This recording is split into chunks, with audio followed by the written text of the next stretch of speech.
প্রিয় সুধী, সবাইকে অনেক অনেক প্রীতি ও শুভেচ্ছা। আপনারা জানেন বাংলাদেশে একটা মৌসুম চলছে, জুলাই সিডিআই।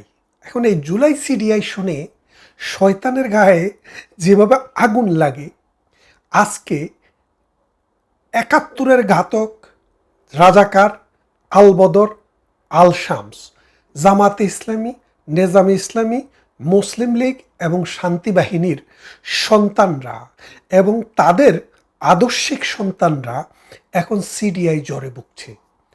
বাংলাদেশের একজন প্রসিদ্ধ বিখ্যাত একজন অভিনেত্রী এবং বাংলাদেশের বিখ্যাত এবং সর্বকালের সর্বশ্রেষ্ঠ উপন্যাসিকদের একজন হুমায়ুন আহমেদের স্ত্রী, তিনি দ্বিতীয় পক্ষের স্ত্রী। সমস্যা কি?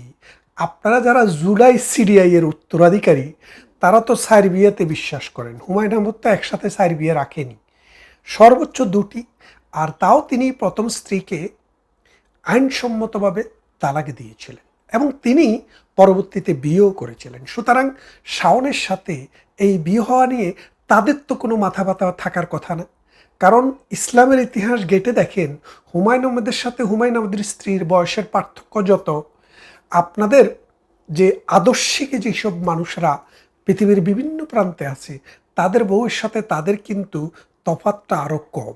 সুতরাং ওটা নিয়ে মানুষ কোনো আপনাদের কথায় ওই জুলাই সিডিআই এর মতো এই সিডিআই।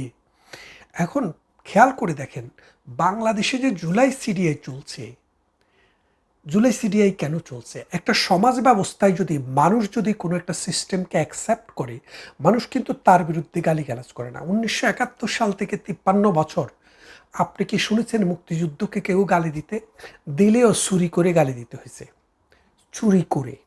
রাজাকার আলবদর, আল শামস, যারা 1971 সালে বাংলার নারীদেরকে দর্শন করেছে, বাংলার শিশুদেরকে পদপিষ্ট করেছে, বাংলার 30 লক্ষ মানুষকে হত্যা করেছে, 1 কোটি মানুষকে দেশান্তরিত করেছে, সেই রাজাকার আলবদরদের সন্তানরা আজ বাংলাদেশে জুলাই বিপ্লব নামে একটি সাম্প্রদায়িক একটি জঙ্গি হত্যাকাণ্ডের মাধ্যমে একটি প্রতিষ্ঠিত একটি সরকারকে, একটি বিধি ব্যবস্থাকে ধ্বংস করেছে।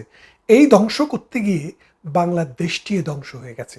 পৃথিবীতে আপনি যদি আজকে খোঁজ নিয়ে দেখেন, বাংলাদেশের এখন যে ব্যান্ডিং, সেই ব্যান্ডিংটা হচ্ছে বাংলাদেশ মৌলবাদের উত্থান ঘটেছে।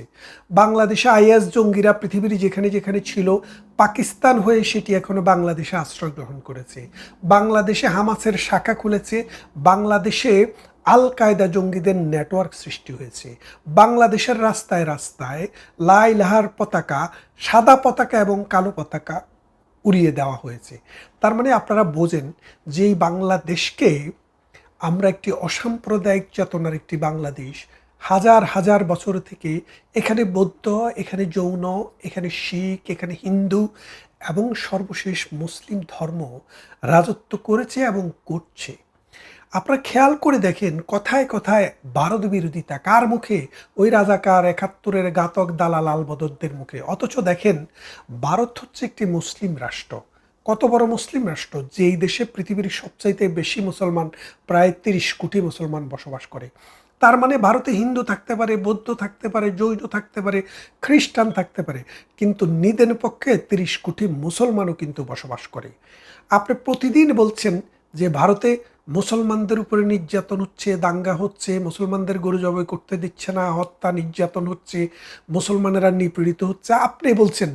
কিন্তু পরিসংখ্যান, বিশ্ব সভ্যতা কিন্তু তা বলে না। কেন বলে না? আপনি খেয়াল করে দেখেন 1971 সালে মানে স্বাধীনতার পরেও বাংলাদেশে 19% হিন্দু ছিল, সেটা কমতে কমতে এখন 9% এসছে। আর বাকি 10%কে এই মোল্লা, এই রাজাকার, আলবদর, আল শামসদের সামাজিক, রাজনৈতিক, অর্থনৈতিক এবং সাংস্কৃতিক নিষ্পেষণের মাধ্যমে এই দেশ থেকে বিতাড়িত করেছে। এবং আরও যে 9% বা 10% সংখ্যালঘু মানুষ আমাদের দেশে রয়েছে, তারা তাদেরকেও বিতাড়িত করতে চায়। কিন্তু আমাদের 71-এর চেতনা সেটা ছিল না। তাই তো এই 71পন্থীরা এখন জুলাই সিডিআই দিয়ে শুরু করেছে। খেয়াল করে দেখেন, আমি যে কথাটি বলছিলাম যে 53 বছরে কোনো মানুষের বুকের পাটা হয়নি, 1971-কে কটাক্ষ করে মেইন স্ট্রিমের কোনো ব্যক্তি কথা বলেছেন। যত কিছুই বলেন, এই যে যে শুয়োরগুলা মানুষ হত্যা করেছে এই স্নাইপার দিয়ে, আপনি জানেন নীলুফার চৌধুরী মণি বা নীলুফার ইয়াসমিন মণি বিএনপির একজন সাংসদ, তিনি বলেছেন যে তিনি দুইজনকে খাইয়েছিলেন ওই যখন জুলাই আন্দোলন চলে। তারা বলল আমাদের চোখের সামনে চুরি করে করে স্নাইপার দিয়ে হত্যা করছে, এরা কারা? এবং তার যে দৃষ্টিভঙ্গি, তার যে কথা, এটা দ্বারা তিনি ইজিলি বুঝিয়েছেন যে গুপ্তরা। গুপ্ত কারা আমরা জানি, এই গুপ্তরাই হচ্ছে ছাত্র শিবিরের গুপ্তরা। আপনি খেয়াল করে দেখেন, ইসলামের সবচাইতে মানে আমাদের তো জীবনে অনেক বিষয়কে ইসলাম গুরু হিসাবে বলেছে, যে বলেছে এটা করো না, এটা করো না, এরকম অনেক বিষয় আছে।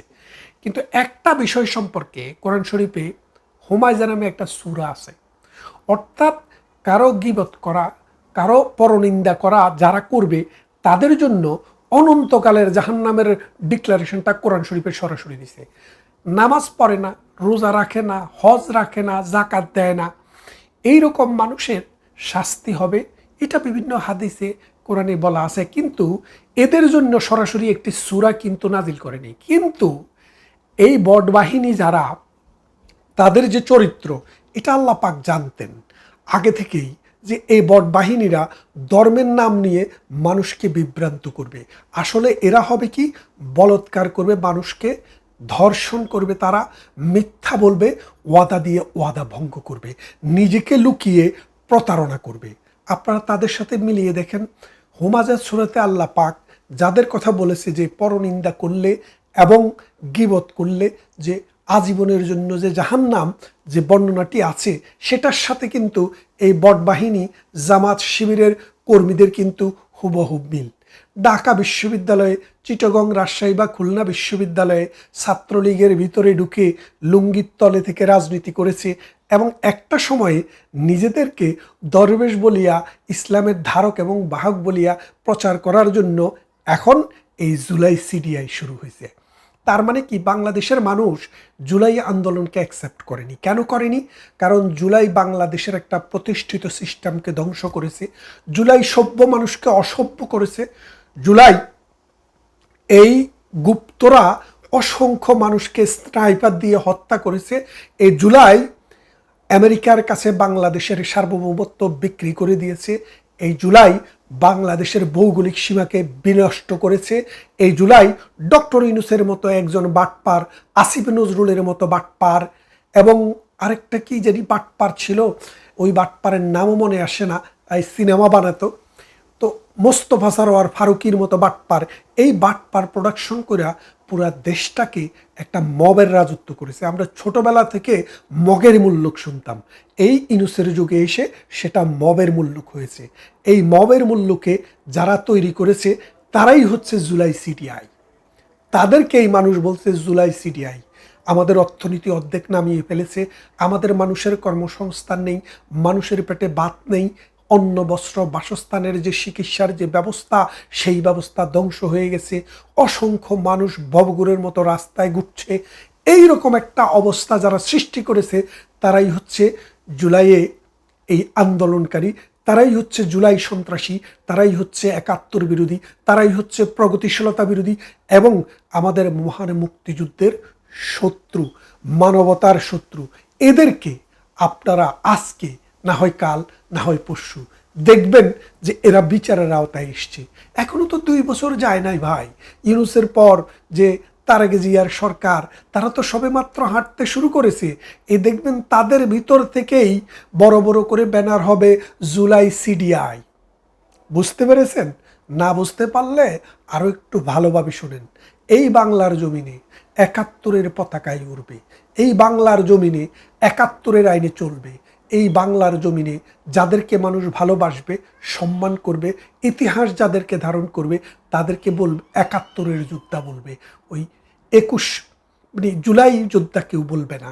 ২৪-এর জুলাইয়ে যারা ছিল তারা যোদ্ধা নয়, তারা সন্ত্রাসী, তারা খুনি, তারা দেশদ্রোহী এবং তারা মৌলবাদী, বিশ্বজঙ্গিবাদের যে হোতা আইএস, বোকো হারাম, আল শাবাব, এবং আল কায়দার মতো, তালেবানের মতো যত জঙ্গি গোষ্ঠী আছে, সেই জঙ্গি গোষ্ঠী নেটওয়ার্কেরই একটা যৌথ প্রোডাকশন। আমরা এই জুলাইকে কবর দেওয়ার জন্য কবর খুলে রেখেছি। অপেক্ষা করুন, সেটাকে দাফন কাফন করার মানুষ এই জমিনেই উত্থিত হবে এবং আপনারা দেখবেন। ভালো থাকবেন, কথা হবে অন্য কোনো ভিডিওতে, অন্য কোনো দিন।